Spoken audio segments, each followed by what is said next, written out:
नमस्कार। यहाँहरू सम्पूर्णलाई हार्दिक स्वागत गर्दछु।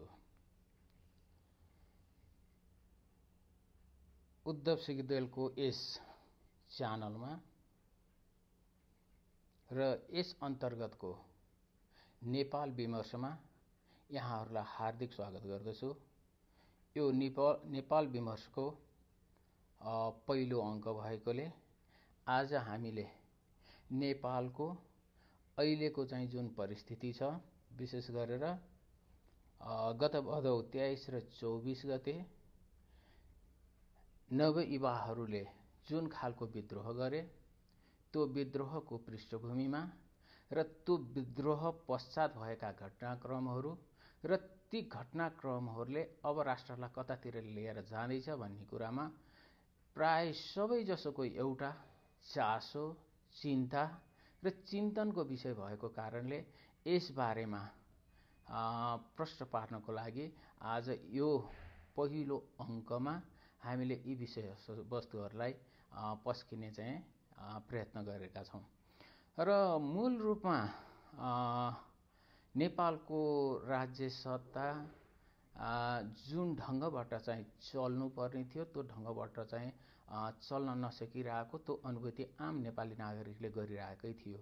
विशेष गरेर मूल प्रवाहका राजनीतिक दलहरू, ती मूल प्रवाहका राजनीतिक दलहरूको पनि शीर्ष नेतृत्व यसरी चाहिँ प्रस्तुत भइरहेको थियो कि हामीले पुरानो जुन एउटा सामन्ती संस्कार हो, त्यो सामन्ती संस्कारलाई चाहिँ अन्त्य गरौँ र नव सामन्ती संस्कारको चाहिँ सुरुवात गर्दैछौँ भन्ने खालको झझल्को दिने चाहिँ प्रयत्न पनि त्यसबाट भइरहेको आम नेपालीले अनुभूति गरेको थियो।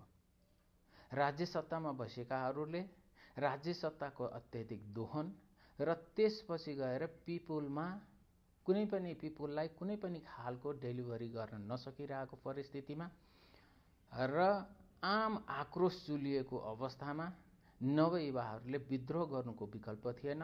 नवयुवाहरूले चाहिँ विद्रोह गरे र त्यो विद्रोह गरिसकेपछि चाहिँ तत्पश्चातका घटनाक्रमहरू अझ बढी चाहिँ संशयपूर्ण हुँदै आइरहेको चाहिँ पक्कै पनि देखिन्छ।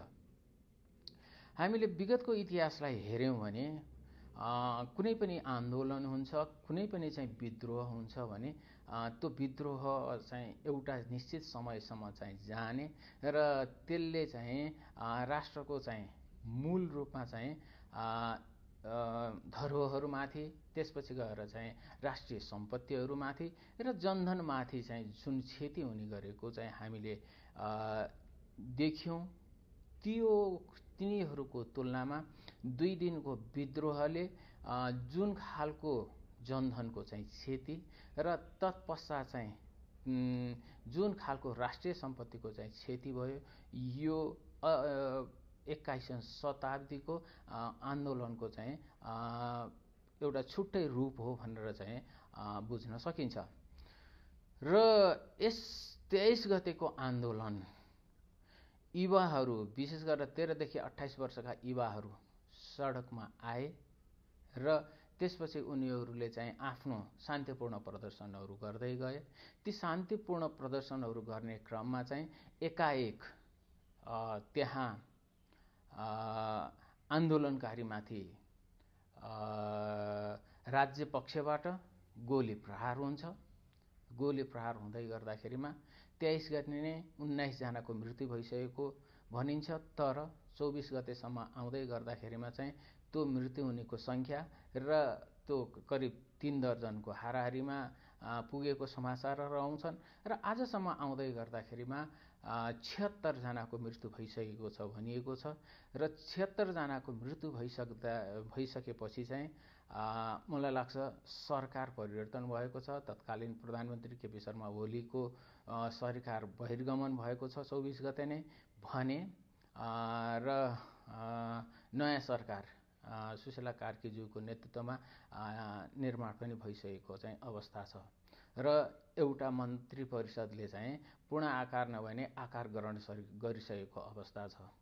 अब आउँ 23 गतेको चाहिँ जुन आन्दोलन भयो, जुन विद्रोह भयो जेनजीको, त्यो विद्रोहले जुन हाम्रा होनहार युवाहरू जो यो देशको भविष्य हो, त्यो 76 जना भविष्यको जुन एउटा नरसंहार भएको छ, जुन शहादत प्राप्त गरेका छन्, ती शहादत प्राप्त गर्ने वीर शहीदहरूप्रति हार्दिक श्रद्धासुमन व्यक्त गर्न चाहन्छु र परिवारजनहरूमा हार्दिक समवेदना प्रकट गर्न चाहन्छु। 2082 को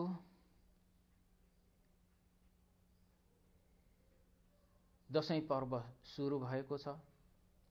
दशैं पर्व चलिरहेको छ र यो दशैं पर्वमा आम नेपाली दाजुभाइ तथा दिदीबहिनीहरूलाई नै हार्दिक शुभकामना व्यक्त गर्दै चाहन्छु। आज राष्ट्र शोकमा छ। हाम्रो 6,500 दर्जन युवाहरूले यो राष्ट्रको रूपान्तरणका लागि जुन बलिदानी दिएको छ, आज राष्ट्र शोकमा छ। राष्ट्र शोकमा भएकोले चाहिँ हामी कुनै तडकभडकका साथ यो दशैं पर्वलाई चाहिँ मनाउँदै छैनौँ। हामीले मात्र यसलाई एउटा पारिवारिक र सांस्कृतिक रूपमा मात्रै सीमित गरौँ। पूर्व श्री 5 महाराज धिराजले पनि यस विषयमा चाहिँ आफ्नो वक्तव्य दिइसक्नु भएको छ भने त्यसै गरेर प्रधानमन्त्रीले पनि आफूले दशैं नमनाउने भनेर चाहिँ जुन उहाँले चाहिँ वक्तव्य दिनुभएको छ, यो पक्कै पनि चाहिँ जेएनजी आन्दोलनमा शहीद भएका शहीद परिवारहरूप्रतिको चाहिँ एउटा समवेदना हो र मलाई लाग्छ राष्ट्रपतिजीबाट पनि पक्कै पनि दशैं नमनाउने र दशैंको टीका नलगाइदिने खालको वक्तव्य पक्कै पनि आउँछ होला। यसले पक्कै पनि जेएनजीको परिवारप्रति, जो शहीद परिवारप्रति हामी सँगै छौँ भन्ने खालको एउटा म्यासेज पक्कै पनि दिनेछ।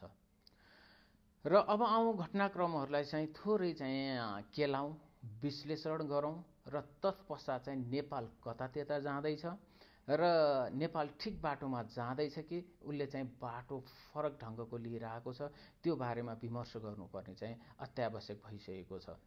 जेएनजी आन्दोलनको जगमा सुशीला कार्की नेतृत्वको सरकार गठन भएको हो, यसमा कुनै दुविधा छैन। बाँकी संविधान सम्मत छ, संविधान सम्मत छैन, यसका आफ्नै किसिमले आफ्नै दृष्टिकोणबाट बहस र विश्लेषण गरिएको छ। तर म कानुनको विद्यार्थी नभए पनि सामान्य रूपमा मैले बुझे अनुसार चाहिँ सुशीला कार्कीको प्रधानमन्त्रीको नियुक्ति कुनै संविधान सम्मत छ भनेर भन्न सक्ने अवस्था चाहिँ छैन।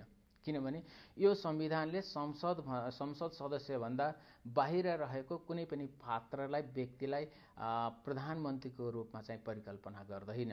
कम्तीमा पनि जनताबाट निर्वाचित प्रतिनिधिहरूको थलो संसदको सदस्य भएको हुनुपर्ने र त्यो संसदको सदस्यलाई विधिपूर्वक संसदीय दल हो अथवा चाहिँ बहुमत सांसदहरूको आडमा चाहिँ संविधानका धारा 76, 2, 3 त्यसपछि 5 यी धाराबाट प्रधानमन्त्री बनाउने व्यवस्था थियो। तर संविधानभन्दा बाहिरबाट चाहिँ प्रधानमन्त्री बनाइएको छ, अर्थात् आन्दोलनको जगमा प्रधानमन्त्री बनाइएको कारणले गर्दाखेरि पहिलो त कार्यकारी प्रमुख नै संविधानभन्दा बाहिरबाट, त्यो भनेको जेएनजी आन्दोलनको 6.5 दर्जन शहीदको रगतबाट चाहिँ यो सरकार निर्माण भएको हो। त्यसकारण चाहिँ यो एउटा आवश्यकताको सिद्धान्तको आधारमा, न कि संविधानका आधारमा सरकार निर्माण भएको छ र सरकारले आफ्नो कार्यहरू थालनी गरिसकेको छ। र जेएनजी आन्दोलनको माग के थियो भन्दा पहिलो माग उनीहरूको भनेको चाहिँ देशमा चाहिँ जुन व्याप्त भ्रष्टाचार छ, त्यो भ्रष्टाचारलाई निराकरण गर्नको लागि उनीहरूले आवाज उठाएका हुन्, उनीहरूले विद्रोह गरेका हुन्। भनेपछि पहिलो काम भनेको यो सरकारको जेएनजीको त्यो मुद्दालाई सम्बोधन गर्नु नै हो। तर सरकार बन्यो, सरकार बनिसकेपछि चाहिँ सरकारले चाहिँ चुनावलाई मात्रै, अर्थात् राष्ट्रिय निर्वाचनलाई मात्रै आफ्नो कार्यभारको रूपमा लिनु जेएनजी आन्दोलनप्रति कति न्याय भयो त्यो सरकारले सोच्नुपर्ने पक्कै पनि हो। त्यति मात्रै होइन, जेएनजी आन्दोलनको माग आफ्नो ठाउँमा थिँदै थियो। जेएनजी आन्दोलनका मागहरूलाई पनि हामी सविस्तार अहिले व्याख्या र विश्लेषण गर्ने नै छौँ। जेएनजी आन्दोलनको माग त थिँदै नै थियो, तर 23 गते जुन घटना घट्यो र 24 गते चाहिँ जुन विध्वंसात्मक क्रियाकलापहरू भए, 23 गतेको घटनामा 6.5 दर्जन जेएनजीका नवयुवाहरू जुन शहादत प्राप्त गरे, ती शहादत प्राप्त गर्नेहरूका लागि के न्याय दिन खोजिँदैछ भनेर प्रश्न गर्दै गर्दाखेरिमा चाहिँ पक्कै पनि सरकारले त्यसका लागि एउटा उच्चस्तरीय गौरीबहादुर कार्कीको, पूर्व न्यायाधीश गौरीबहादुर कार्कीको अध्यक्षतामा 3 सदस्यीय छानबिन समिति गठन गरेको छ र त्यो छानबिन समितिलाई चाहिँ 3 महिनाको समयावधि दिएको छ। 3 महिनाको समयावधिमा छानबिन समितिले प्रतिवेदन बुझाइसकेपछि मात्रै कारबाहीको प्रक्रियामा अगाडि जाने हो, अथवा चाहिँ जो शहीद भएका परिवारलाई न्याय दिनको लागि, शहीदहरूप्रति न्यायका लागि कुन खालको फास्ट ट्र्याकको व्यवस्था हुन सक्थ्यो त्यो सरकारले गर्नुपर्ने हो। त्यसतर्फ चाहिँ सरकारले गर्न खोजेको चाहिँ देखिएन।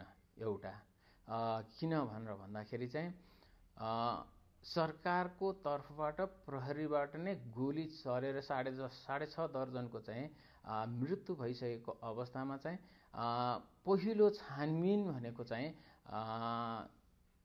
इमिडिएट तुरुन्तै छानबिन भनेको चाहिँ सरकारको तर्फबाट गोली चलाइएको र त्यसबाट चाहिँ मृत्यु भएकाहरूलाई न्यायको लागि कम्तीमा पनि एउटा छुट्टै समिति गठन गरेर चाहिँ त्यसलाई तुरुन्तै कारबाहीको प्रक्रियाभित्र लिएर, कारबाहीको दायराभित्र लिएर आउने प्रक्रियामा जानुपर्नेमा त्यसतर्फ नगइएको कारणले गर्दाखेरि त्यसले पक्कै पनि चाहिँ एउटा संशय उत्पन्न गरेको चाहिँ स्थिति देखिन्छ। दोस्रो, भ्रष्टाचारको बारेमा जुन खालको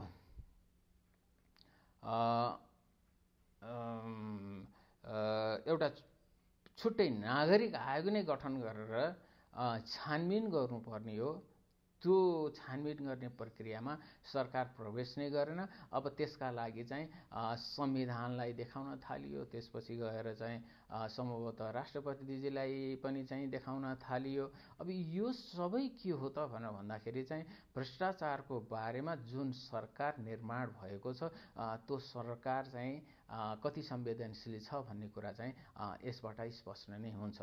त्यसकारण चाहिँ भ्रष्टाचारको बारेमा एउटा आन्दोलनको जगमा आएको सरकारले एउटा नागरिक आयोग, निष्पक्ष उच्चस्तरीय नागरिक आयोग गठन गरेर कम्तीमा पनि भ्रष्टाचारको जुन व्यथिति र विसङ्गतिको चाहिँ पहाड थियो, त्यो व्यथिति र विसङ्गतिको पहाडलाई एउटा छानबिनको दायरामा चाहिँ लिएर आउनको लागि जुन एउटा आन्दोलनबाट निर्मित भएको सरकार हो, त्यो आन्दोलनबाट निर्मित भएको सरकारले चाहिँ त्यसतर्फ ध्यान नदिँदै गर्दाखेरि यसले युवाहरूमा, विशेष गरेर चाहिँ नवयुवाहरू जसलाई जेएनजी भनेर भनिन्छ, जेएनजीमा चाहिँ थप आक्रोश पनि थपिरहेको स्थिति छ कि जेएनजीको 6.5 दर्जनले चाहिँ रगत बगायो।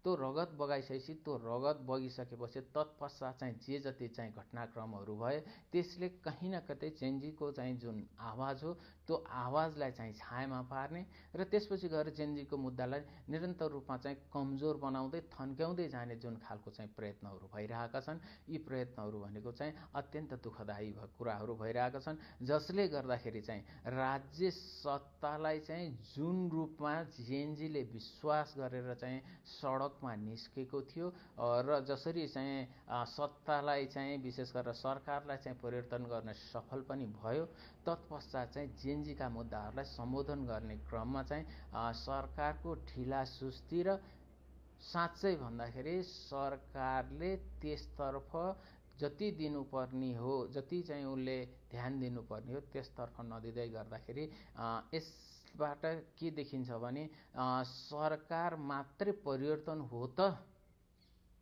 6.5 दर्जन जेएनजीको रगत सरकार परिवर्तन मात्रै हो त?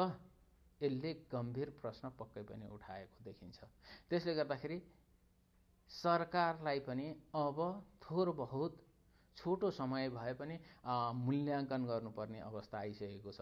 किन भन्दाखेरि जनरलले चाहिँ निर्वाचित सरकारको चाहिँ 3 महिनासम्म चाहिँ मूल्याङ्कन गरिँदैन। किन भन्दाखेरि चाहिँ उसले आफ्नो व्यवस्थापन गर्नको लागि चाहिँ उसले केही समय मागेको हुन्छ।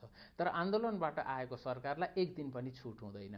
उसले भोलिपल्टदेखि नै चाहिँ आफ्नो पर्फर्मेन्स चाहिँ देखाउनु पर्ने चाहिँ अवस्था पक्कै पनि देखिन्छ। त्यसले गर्दाखेरि आज जुन जेएनजी आन्दोलनपछि नयाँ बनेको सरकारले चुनावलाई नै जुन प्रमुख मुद्दा बनाइरहेको छ, त्यो प्रमुख मुद्दा हो कि होइन भन्ने कुरा नै आज प्रश्नको घेरामा पक्कै पनि देखिन्छ। किन भन्दाखेरि संसद त थिँदै थियो त, संसद किन विघटन गरियो? किनभने नेपाली नागरिकले 2084 सम्म यो संसद रहन्छ भनेर म्यान्डेट त दिएकै थिए त। त्यही संसदबाट पनि त निकास खोज्न सकिन्थ्यो होला नि त, यदि चाहिँ निर्वाचन नै हो भने। होइन भने सडक विद्रोहले चाहिँ के निर्माण गर्न खोजिरहेको थियो त भन्दाखेरि मूल रूपमा छानबिन समिति नै, भ्रष्टाचारको छानबिन समिति नै, सुशासनका बारेमा चाहिँ जुन खालको स्ट्रक्चरल चाहिँ समस्याहरू छन् ती समस्याहरूको बारेमै र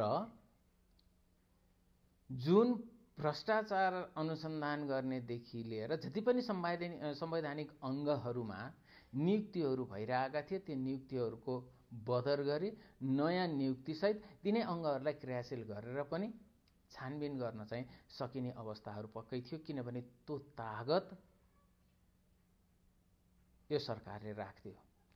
निर्वाचन सम्बन्धी जति पनि अध्यादेशहरू आउँछन् त्यसलाई चाहिँ राष्ट्रपतिले स्वीकृति गर्ने, त्योभन्दा अरू अध्यादेशहरू आयो भने चाहिँ राष्ट्रपतिले चाहिँ त्यसतर्फ स्वीकृतिका लागि काम नगर्ने भन्ने खालको जुन अभिव्यक्ति राष्ट्रपतिज्यूबाट आएको छ, पक्कै पनि राष्ट्रपतिज्यूले पनि यो पुरानै संविधान, पुरानै राजनीतिक चाहिँ दल र तिनीहरूलाई नै पृष्ठपोषण गर्न खोजेको हो कि भन्ने सङ्केत त्यसबाट पनि हेर्न सकिन्छ। त्यो एउटा स्वाभाविक पनि हो। किन भन्दाखेरि वर्तमान राष्ट्रपति दलबाट नै आउनु भएको छ र उहाँले दलीय हितका विषयहरूलाई जुन प्राथमिकता दिनुपर्ने हो त्यो प्राथमिकतामा राख्नु भएकोमा त्यसलाई अनौठो मान्ने स्थिति पनि छैन। तर यसले जेएनजीले उठाउँदै गएका जुन मागहरू हुन् ती मागहरू थप पेचिलो बन्दै जाने स्थिति चाहिँ पक्कै पनि देखिएको छ। अब आउँ 23 गते पछिका चाहिँ घटनाक्रमहरूलाई चाहिँ सरसर्ती हेरौँ। जो युवाहरू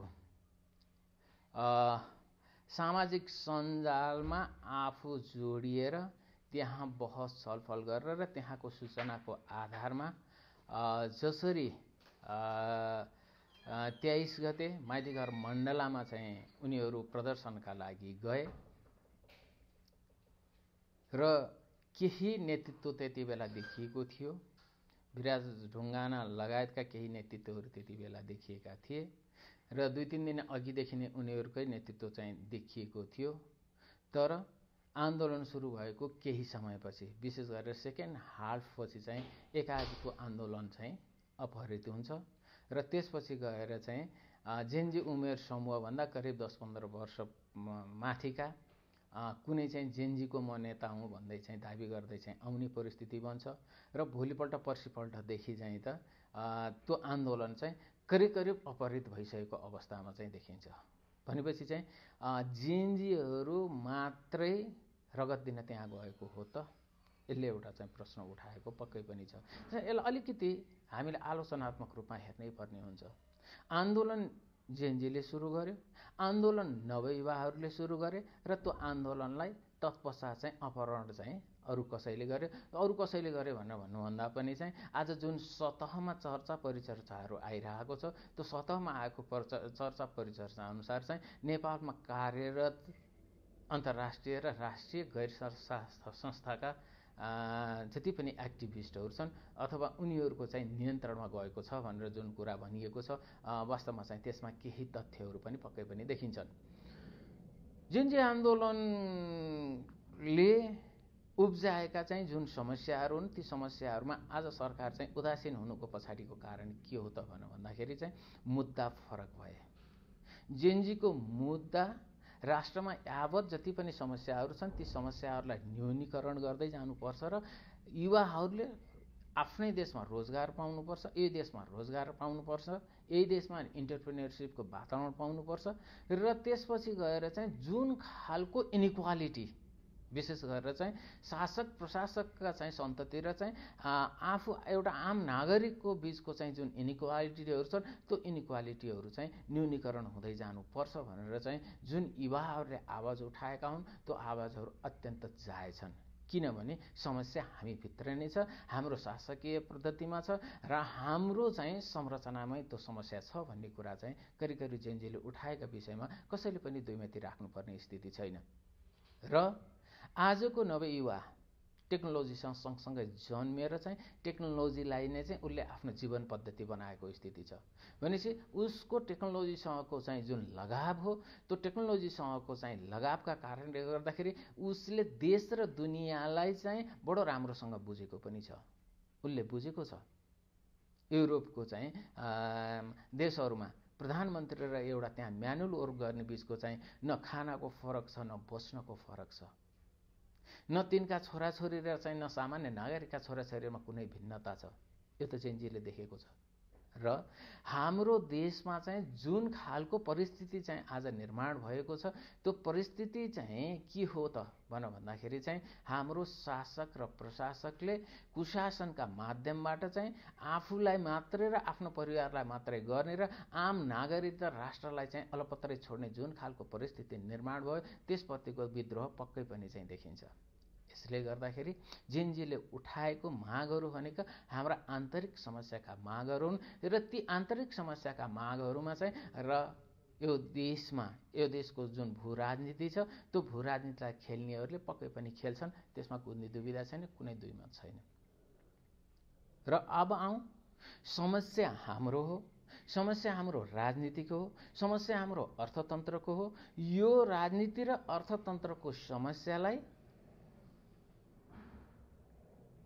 यो देशको भू राजनीतिमा खेल्ने शक्ति केन्द्र र शक्ति राष्ट्रहरूले त्यसलाई आफ्नो ढङ्गबाट चाहिँ खेल्छन्, प्रयोग गर्छन्। यो कुनै एउटा कन्स्पिरेसी होइन, यो एउटा स्वाभाविक कुरा हो।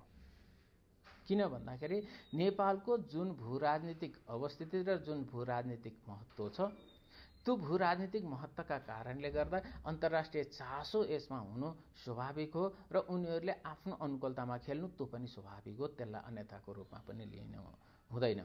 तर त्यो अन्तर्राष्ट्रिय चाहिँ जगतको विशेष गरेर चाहिँ शक्ति राष्ट्रहरूको नेपालमा जुन पर्दा पछाडि खेल्ने चाहिँ विषयहरू र कतिपय अवस्थामा मुखर भएर अगाडि आउने चाहिँ र खेल्ने जुन विषयहरू छन् ती विषयहरूलाई व्याख्या र विश्लेषण गर्दा प्लिज बुद्धिजीवीहरू जो आफूलाई बौद्धिक वर्ग भनिएको छ उहाँहरूले यसलाई एउटा कन्स्पिरेसीको थ्योरी भनेर चाहिँ पन्छाउने कामहरू नगरौँ।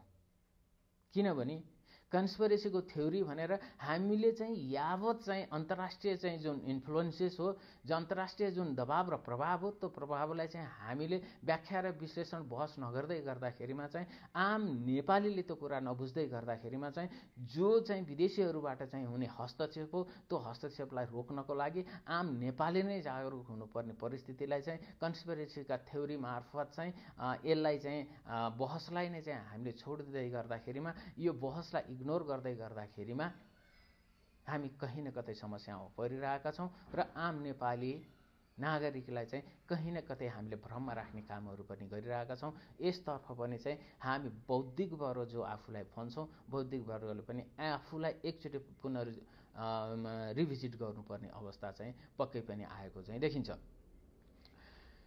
र जेनजी आन्दोलनपछि देश कतातिर जाँदैछ त भन्दाखेरि चाहिँ हामीले नेपालमा धेरै आन्दोलनहरू चाहिँ हेऱ्यौँ, भोग्यौँ र यहाँसम्म आइरहेको छौँ। 2007 सालको आन्दोलन, 2007 सालको चाहिँ जनक्रान्ति, त्यो जनक्रान्तिले चाहिँ देशमा प्रजातन्त्र र प्रजातान्त्रिक प्रक्रिया प्रणालीबाट चाहिँ देश अगाडि जाने भनेर चाहिँ जुन एउटा चाहिँ व्यवस्थाको परिकल्पना सहित त्यो क्रान्ति सम्झौतामा गएर टुङ्गिएको थियो, विशेष गरेर दिल्ली सम्झौतामा गएर त्रिपक्षीय रूपमा टुङ्गिएको थियो। त्यसले परिणाम दिन सकेन। नसकिसकेपछि 2/3 निर्वाचित सरकारसम्म 2017 सालमा अपदस्थ भएको स्थिति हो। किन? सम्भवतः सायद आजकै जस्तै डेलिभरी हुन नसकेको हो कि एउटा चाहिँ आशंका गर्ने ठाउँ चाहिँ त्यहाँनिर देखिन्छ भने अर्को के हो भन्दाखेरि चाहिँ नेपालमा चाहिँ जुन प्राधिकार वर्ग छ त्यो प्राधिकार वर्गले कतै लोकप्रिय काम गर्दै गरेको प्रधानमन्त्रीलाई हटाउन खोजेको त होइन भन्ने खालको अर्को आशंका पनि छ। त्यसले गर्दाखेरि त्यसलाई दुवै पक्षबाट चाहिँ व्याख्या र विश्लेषण गर्न चाहिँ पक्कै पनि सकिनेछ र त्यो व्याख्या र विश्लेषण गर्ने क्रममा चाहिँ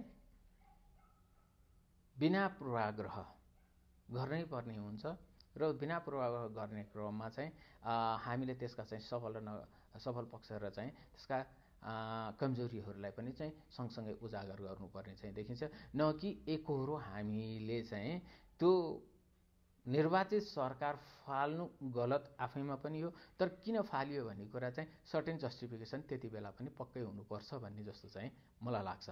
र 2017 सालपछि चाहिँ झन्डै चाहिँ त्यसले 30 वर्ष समय लियो र 30 वर्षमा के भयो कसो भयो त्यसको बारेमा चाहिँ विभिन्न कोणबाट व्याख्या र विश्लेषण स्वरूप भइरहेका छन् र विभिन्न कोणबाट त्यसको व्याख्या र विश्लेषण हुने क्रममा चाहिँ विशेष गरेर 10 वर्षलाई चाहिँ त्यसको अति नै चाहिँ सकारात्मक पक्षको रूपमा पनि लिइन्छ।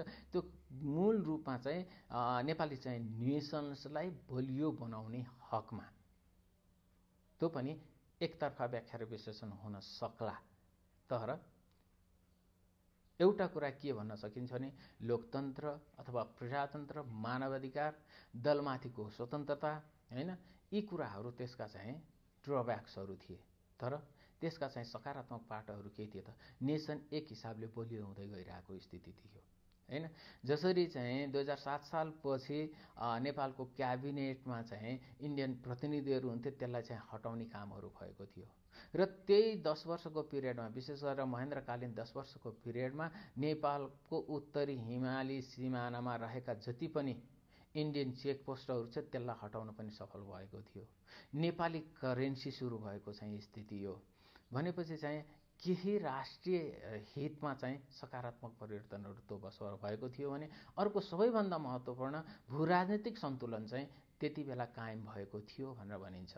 अर्थात् चाहिँ नेपालको विकासमा अन्तर्राष्ट्रिय रूपमा जति नै चाहिँ अन्तर्द्वन्द्व भए तापनि चाहिँ चीन, भारत, रुस, अमेरिका सबै नेपालको विकासमा चाहिँ उनीहरू संलग्न भएका थिए।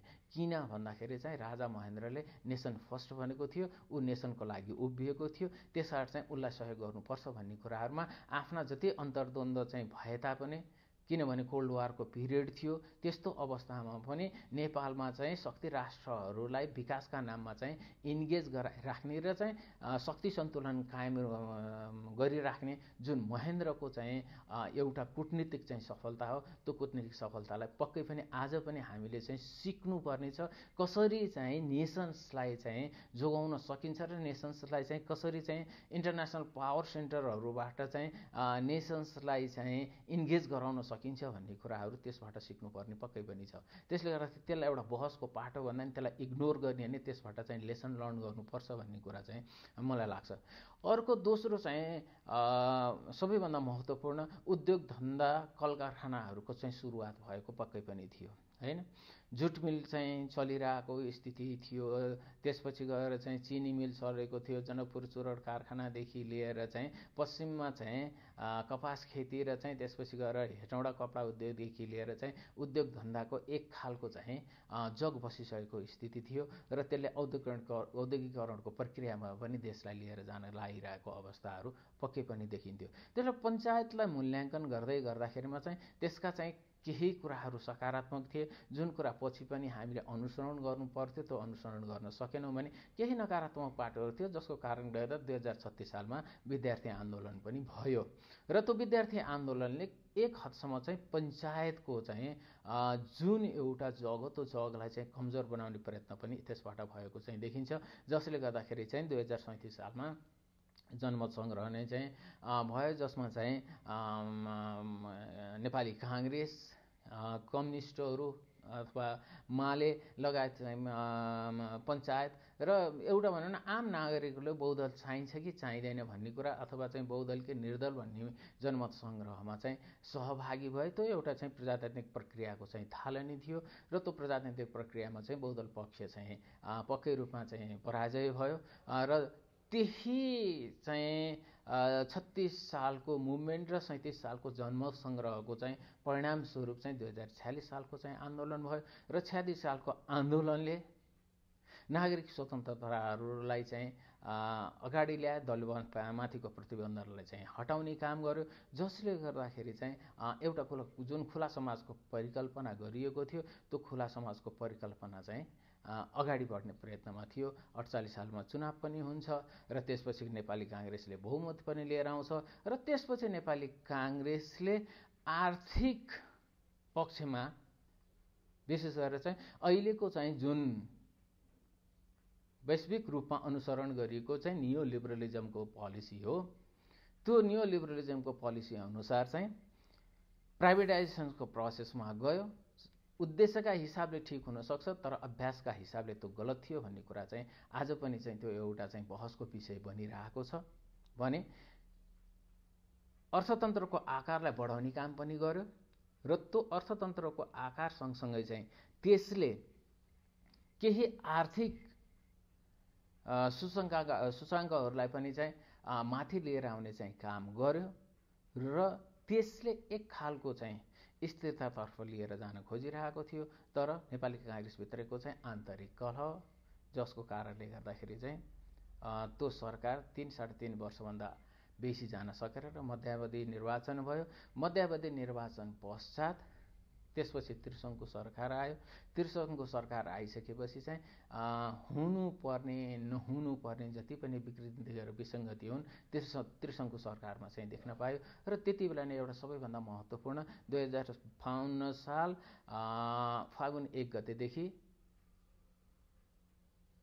माओवादी विद्रोहको चाहिँ सुरुवात पनि भयो र त्यो माओवादी विद्रोहको सुरुवात सँगसँगै चाहिँ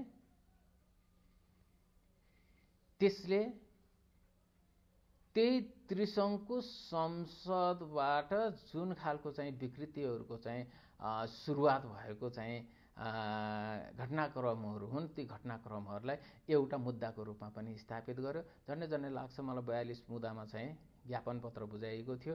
त्यो ज्ञापन पत्रको चाहिँ प्रत्युत्तर नलिँदै गर्दाखेरिमा चाहिँ त्यो युद्ध सुरु गरिएको थियो भने त्यो युद्ध कति अर्ग्यानिक थियो र कति चाहिँ त्यसलाई चाहिँ यो नेपालको भू राजनीतिमा चाहिँ खेल्नेहरूले चाहिँ खेलेका थिए भन्ने कुराहरू चाहिँ त्यो इतिहासले नै चाहिँ धेरै कुराहरू पुष्टि गर्दै आइरहेको छ। त्यसबारेमा चाहिँ त्यति धेरै बहस र छलफल नगरौँ।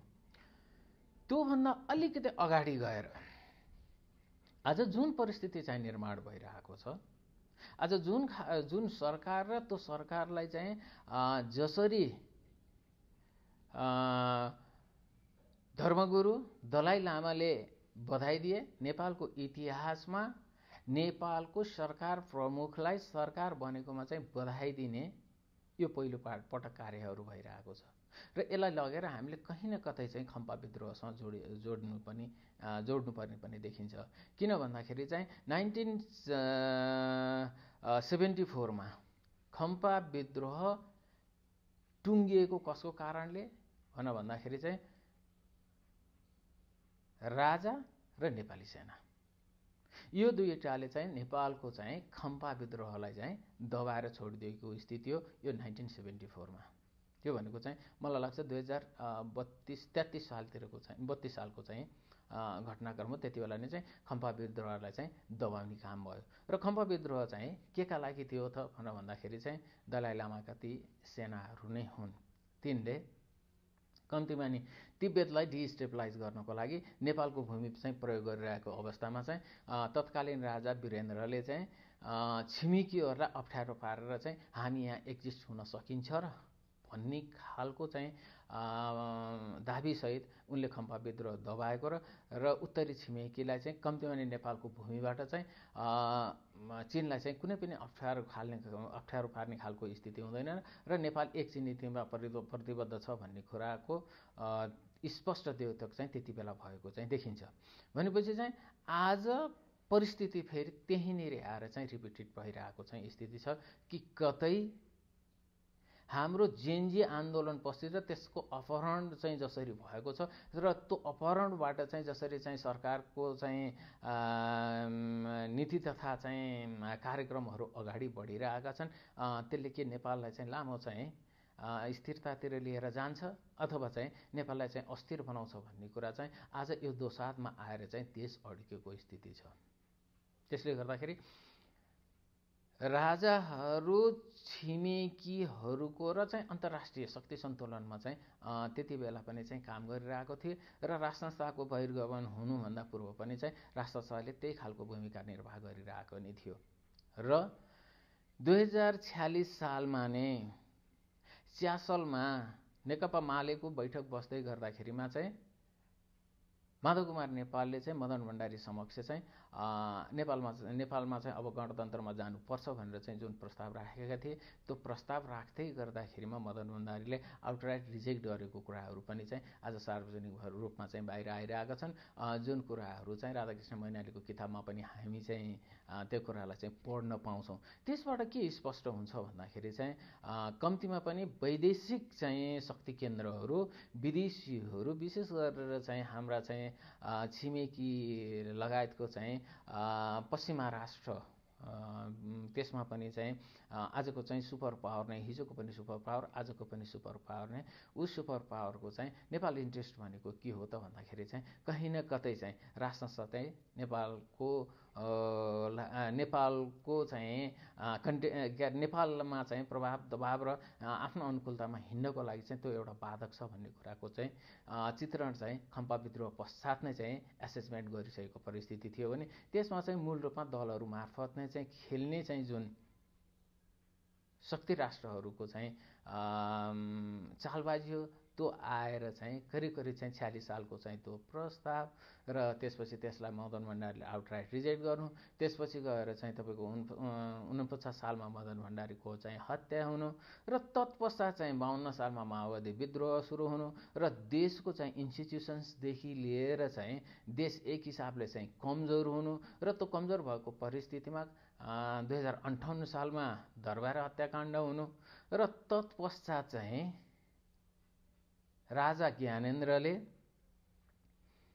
ढाका सम्मेलनमा नेपालको पक्षमा जबरजस्त रूपमा चाहिँ उभिनु र 62-63 सालको जनआन्दोलनमा नै भारतीय पक्षहरूबाट चाहिँ 3 बुँदा सहित राजालाई चाहिँ प्रस्ताव आउनु र ती प्रस्तावहरू राजाले नमान्दै गर्दाखेरिमा चाहिँ 62-63 सालको चाहिँ जुन जनआन्दोलन हो, जनआन्दोलन पश्चात चाहिँ राजसंस्थालाई चाहिँ अन्त्य गरिनु, यी जति पनि घटनाक्रमहरू छन् यो आन्तरिक मामलाहरू मात्रै हुन् भनेर चाहिँ यदि हामीले व्याख्या र विश्लेषण गर्छौँ भने चाहिँ त्यो अपुरो हुन जानेछ। त्यसमा अन्तर्राष्ट्रिय मामलाहरू सँगसँगै जोडिएर आएको हुन्छ र यसको अर्थ यो होइन कि फेरि अन्तर्राष्ट्रिय कारणले मात्रै चाहिँ नेपालमा चाहिँ परिवर्तन भएको हो भनेर चाहिँ यदि हामी भन्छौँ भने त्यो पनि चाहिँ अत्युक्ति नै हुनेछ। त्यसले गर्दाखेरि चाहिँ हामीले आन्तरिक र अन्तर्राष्ट्रिय दुईटै कारणहरूलाई चाहिँ सँगसँगै व्याख्या र विश्लेषण गऱ्यौँ भने त्यसले पक्कै पनि हामीलाई चाहिँ नेपालको चाहिँ आजको चाहिँ जुन पोलिटिक्स हो त्यो पोलिटिक्सलाई चाहिँ बुझ्नको लागि चाहिँ महत्त्वपूर्ण चाहिँ भूमिका खेल्छ नै। अब आउँ 62-63 पछि जब आन्दोलन चाहिँ सकिन्छ र 62-63 भन्दा पनि चाहिँ 60-61 सालदेखि नै चाहिँ 7 राजनीतिक दलहरूले चाहिँ तत्कालीन चाहिँ राजाको चाहिँ जुन कदम हो ती कदमहरूलाई र राजाका चाहिँ जुन प्रत्यक्ष शासन हो त्यसलाई चाहिँ विरोध स्वरूप चाहिँ रत्नपार्कमा लगायत चाहिँ नेपालमा धेरै नै आन्दोलन गर्ने प्रयत्न भयो। तर राजनीतिक दलहरूको क्रेडिबिलिटी यति खुम्चिसकेको थियो कि 7 दलले आह्वान गरेको चाहिँ रत्नपार्कको आन्दोलनमा 7 जना भन्दाखेरि पनि अत्युक्ति नला 20-25 जना भन्दा उपस्थिति हुने स्थिति थिएन। त्यसरी चाहिँ आन्दोलनलाई चाहिँ टिकाइएको थियो। संसद पुनर्स्थापना गिरिजाप्रसाद कोइरालाको प्रमुख मुद्दा थियो र त्यो आन्दोलन क्रमिक रूपमा चल्दै गइरहेको थियो। तर 7 दलले मात्रै आन्दोलन गरेर नेपालमा परिवर्तन सम्भव नहुने भनिसकेपछि चाहिँ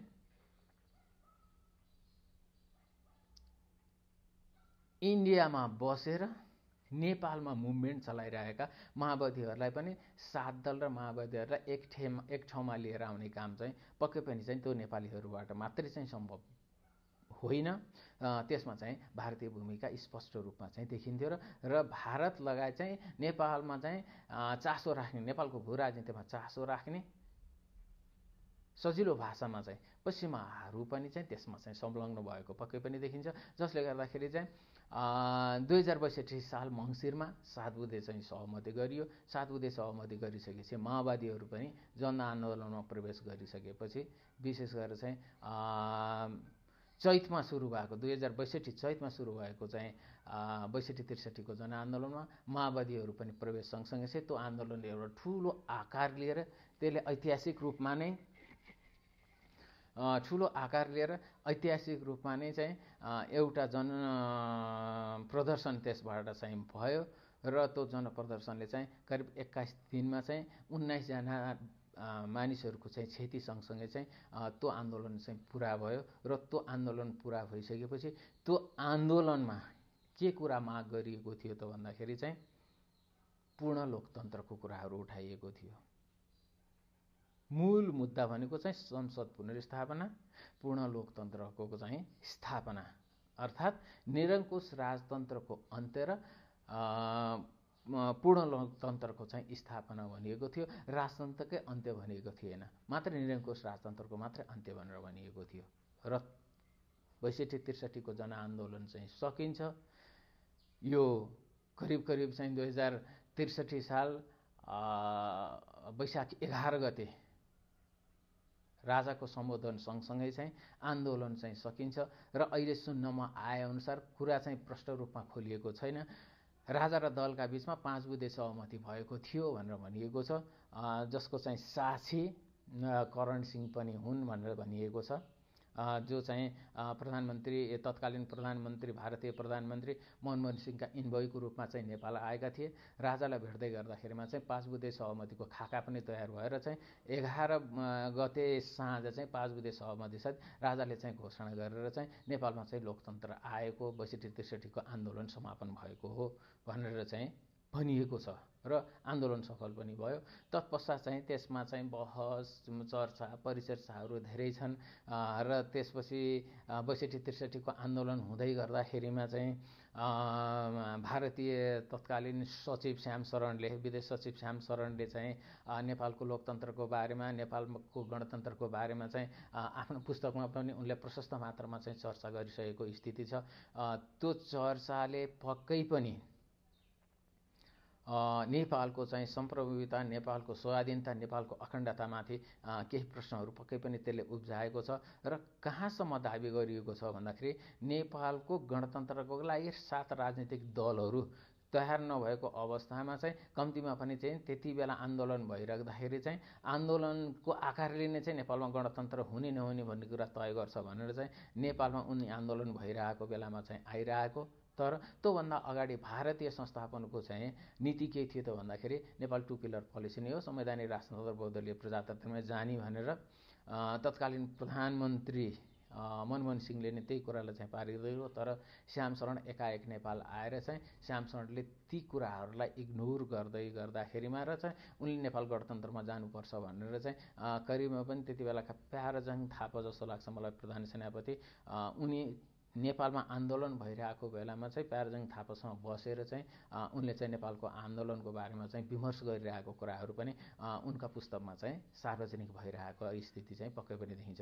त्यसले गर्दाखेरि चाहिँ त्यसबाट के स्पष्ट हुन्छ भन्दाखेरि चाहिँ नेपालको चाहिँ सार्वभौमिकता, नेपालको चाहिँ अर्ग्यानिक आन्दोलन भन्दाखेरि कहीँ न कतै चाहिँ प्रायोजित रूपमा नै चाहिँ आन्दोलन हुने गरेर त्यसमा चाहिँ कुनै न कुनै विदेशीहरूले चाहिँ आफ्नो अंश लिँदै गर्दाखेरिमा चाहिँ नेपाल जुन बाटोमा हिँड्न खोजेको हो त्यो बाटोमा हिँड्न नपाइरहेको भन्ने कुरा चाहिँ करिब आज गणतन्त्रको 2 दशक हुँदै गर्दाखेरिमा पनि चाहिँ गणतन्त्र संस्थाको विकास हुन नसक्नुका पछाडिको चाहिँ एउटा महत्त्वपूर्ण कारण भनेको चाहिँ विदेशी हस्तक्षेप हो भनेर चाहिँ यसलाई हामीले अन्यथा मान्नु हुँदैन भन्ने चाहिँ लाग्छ। अब आउँ 62-63 पछि चाहिँ के मुद्दाहरू आए भन्दाखेरि महँगाई नगरीको नागरिकता ऐन आउँछ, संसदमा पहिलो चाहिँ नागरिकता ऐन चाहिँ आउँछ, अर्थात् चाहिँ एउटा चाहिँ कट अफ पोइन्ट राखिन्छ, 46 सालभन्दा पछि अगाडि जन्मेकाहरू जति पनि छन् जन्मका आधारमा चाहिँ नागरिकता प्राप्त गर्ने चाहिँ व्यवस्था गरिएको हुन्छ। नागरिकता आउँछ त्यो मागको विषय नै थिएन। तत्पश्चात चाहिँ धर्मनिरपेक्ष चाहिँ संसदको चाहिँ कहाँबाट छिरेको हुन्छ, जुन कुरा चाहिँ तत्कालीन नेता सुशील कोइरालाले कसरी चाहिँ धर्मनिरपेक्षता छिर्यो भन्ने कुरै थाहा भएन भन्ने खालको चाहिँ परिस्थिति पनि निर्माण भइरहेको थियो। भनेपछि चाहिँ झस्केलाबाट धेरै मुद्दाहरू चाहिँ त्यहाँनिर छिरे र त्यसपछि सर सन् 2007कै चाहिँ मधेस मुभमेन्टले चाहिँ फेडरलिजमलाई चाहिँ त्यसलाई इस्टाब्लिस गरेको चाहिँ देखिन्छ।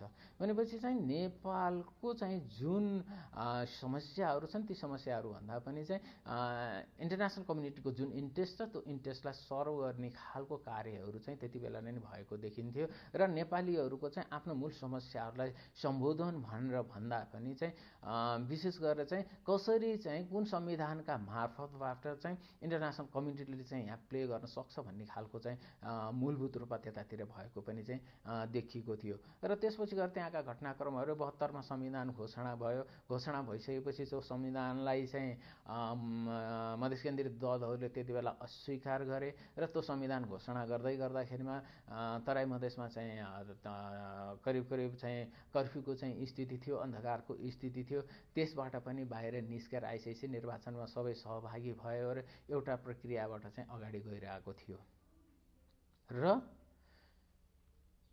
एउटा व्यथिति के स्पष्ट भएको थियो भनेर भन्दाखेरि चाहिँ 2062-63 सालको जनआन्दोलन पश्चात र केपी ओलीको बहिर्गमन 2082 भदौ 24 गतेको केपी ओलीको बहिर्गमन भन्दा अगाडिसम्म चाहिँ तीनवटा कुरा चाहिँ सबैभन्दा महत्त्वपूर्ण रूपमा चाहिँ नेपालको नेसन स्टेटमा चाहिँ समस्या आएको थियो कि राज्यका जुन लोकतान्त्रिक संस्थाहरू हुन् ती संस्थाहरू चाहिँ पूर्ण रूपमा चाहिँ क्षयीकरण भइरहेको स्थिति थियो।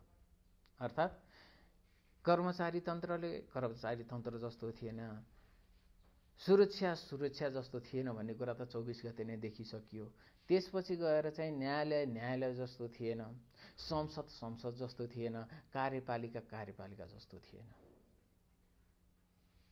कि यी सम्पूर्ण रूपमा चाहिँ क्षयीकरण भइरहेको स्थिति थियो, जसले गर्दाखेरि चाहिँ सुशासन त के शासन पनि हुन सकिरहेको चाहिँ स्थिति थिएन। र जुन कुराको पुष्टि तत्कालीन प्रधानमन्त्री केपी शर्मा ओलीले मैले 24 गते चाहिँ राजीनामा दिँदाखेरि मेरो हातमा त केही पनि रहेछ भन्ने खालको कुरा उहाँले चाहिँ जुन पछि आएर चाहिँ गर्नुभएको छ, वास्तवमा भएको त्यही नै थियो।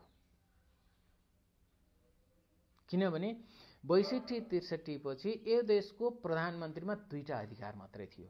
एक, नेपाली जनतालाई तर्साउने, अर्थात् नेपाल सरकारको दुईटा मात्रै अधिकार थिए। एक, नेपाली जनतालाई चाहिँ तर्साउने, नेपाली जनतालाई घेराबन्दीमा पारेर चाहिँ भोट लिने र तत्पश्चात चाहिँ राज्य सत्ताको चरम दुरुपयोग गर्ने र सम्पूर्ण लोकतान्त्रिक संस्थाहरू संवैधानिक अङ्गदेखि लिएर सबैलाई चाहिँ आफ्नो नियन्त्रण लिने र राजनीति नै सर्वेसर्वा हो। अरू सबै लोकतन्त्रका मूलभूत आधार स्तम्भहरू भनेको चाहिँ कार्यपालिका, न्यायपालिका र व्यवस्थापिका हो।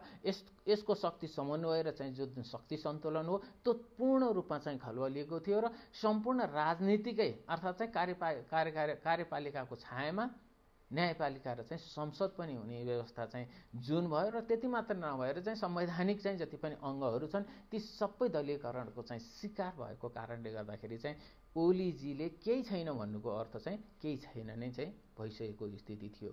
किन भनेर भन्दाखेरि चाहिँ उहाँहरूलाई जनता तर्साउन र त्यसपछि गएर चाहिँ एउटा चाहिँ कुशासनको चाहिँ स्वरूप देखाउनलाई मात्रै चाहिँ तल्लीन गराएको थियो। त्यसैलाई मात्रै चाहिँ अधिकारको रूपमा चाहिँ देखिएको थियो भने जनता पनि छुटेका थिए, राष्ट्र पनि छुटेको थियो र सबैभन्दा महत्त्वपूर्ण भूराजनीतिक सन्तुलन पनि गुमाइसकेको स्थिति थियो, जसले गर्दाखेरि चाहिँ यो परिणामहरू आज जुन परिणाम आएको छ यो परिणामहरू चाहिँ देखिएको छ। अब हामी आउँ यो परिणामको चाहिँ विषयमा र अब हामी यसलाई अलिकति चाहिँ अन्त्यतिर लिएर जानुपर्ने छ। यो परिणाम कसरी भयो त भनेर भन्दाखेरि जेनजी आन्दोलन मोहरा थियो, आन्दोलन अपहरण भयो।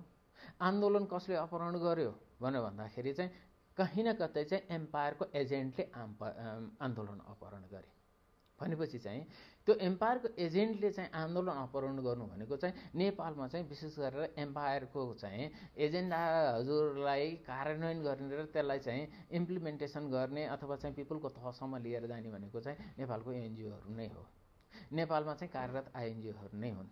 र त्यो कुराहरू छरपष्ट रूपमा चाहिँ अहिले बाहिर पनि आइसकेको छ भने र कतिपयले त चाहिँ के आरोप लगाउने पनि गरिएको छ भन्दाखेरि अहिलेको चाहिँ जुन सरकार छ यो सरकार भनेको चाहिँ एनजिओको सरकार हो भनेर पनि भनिएको छ। भनेपछि चाहिँ अब हामीले खोजेको के हो? आर्थिक रूपान्तरणको कुराहरू हो।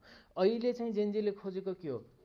काम गर्ने अवसरको चाहिँ सृजना होस्, यहीँ काम गर्न पाइयोस्, स्वतन्त्रतापूर्ण रूपमा चाहिँ प्रत्याभूति होस् र त्यसपछि गएर देशमा चाहिँ जुन व्याप्त चाहिँ करप्सन छ त्यो करप्सनको चाहिँ निराकरण होस्।